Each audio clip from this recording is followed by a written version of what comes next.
Boudica was born around 30 AD, in the windswept lands of eastern Britannia. Her tribe, the Iceni, lived not by laws, but by honor, strength, and the old ways. In the shadow of oak forests and stone circles, Boudica was raised by fire and myth. As a girl, she learned to ride bareback through the wilds, to hunt with a spear, and to listen, not just to men, but to the gods of wind, war, and earth. Her hair burned red in the sunlight, wild like her spirit. Her eyes, sharp and unyielding, missed nothing. While Roman cities rose far to the south, Boudica's world beat with drums, stories, and smoke. She was not meant to obey, she was meant to lead. In her early years, Boudica married Persutigus, king of the Iceni, a cautious ruler who made peace with Rome to protect his people. The Romans called it alliance. Boudica called it survival. But where Persutigus yielded, she observed. While men negotiated, she learned the enemy's tongue, their laws, their arrogance. She wore the gold torque of a queen and carried herself with the fury of a storm barely held back. Her presence was thunderous, towering in height, commanding in voice. Her daughters grew beneath her wings like hawks. As queen, Boudica became more than a symbol. She was voice, will, and warning. Among the tribes, her name meant both hope and danger. Among the Romans, it meant unrest. When Persutigus died, he left his kingdom to Rome, and to Boudica, in equal measure. Rome ignored his will. Roman soldiers stormed the palace. They seized the lands, looted the treasury, and declared the Iceni disarmed. Boudica protested. She was whipped, in public. Her daughters were brutalized. No apology followed. No justice came.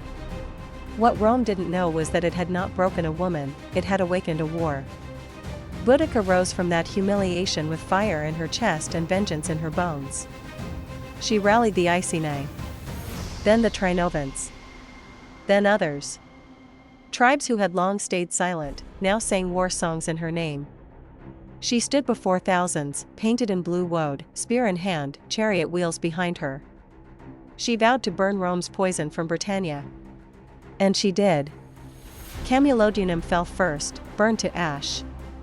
The Roman temple was torn stone by stone. Londinium came next, its citizens fled or died. Verulamium followed. Over 70,000 Romans and loyalists perished. It was not just war. It was a reckoning.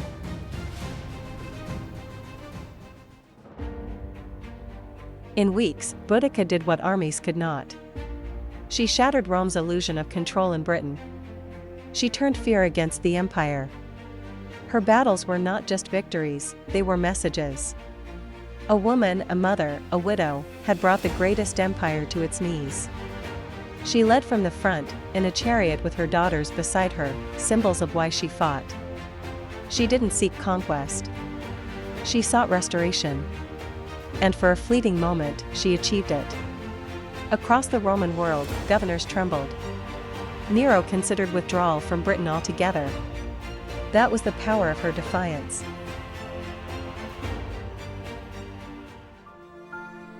But empires regroup.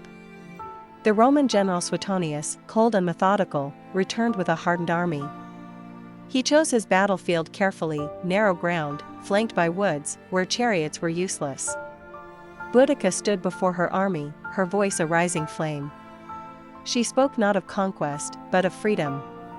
Not of victory, but of dignity. The battle began with thunder. Her warriors charged like the sky had split. But Roman discipline held. Shields locked, lines held, blades drank deep. The Freedom Army was crushed. Bodies piled so high, horses could not pass. Defeated, Boudica refused capture. She took poison, the final act of a queen.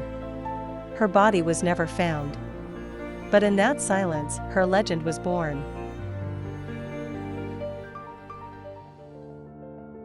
Centuries passed. Boudica's name faded into song and shadow. But in times of crisis, her ghost returned. In Victorian England, she became Britannia's mother, a symbol of courage and empire. A bronze statue now watches over Westminster Bridge, Boudica in her chariot, daughters beside her, eyes forever forward. She is not remembered for victory. She is remembered for rising. For turning grief into fire. For showing the world what a mother can become when her children are harmed. Boudica's war may have ended, but her fury still rides the wind.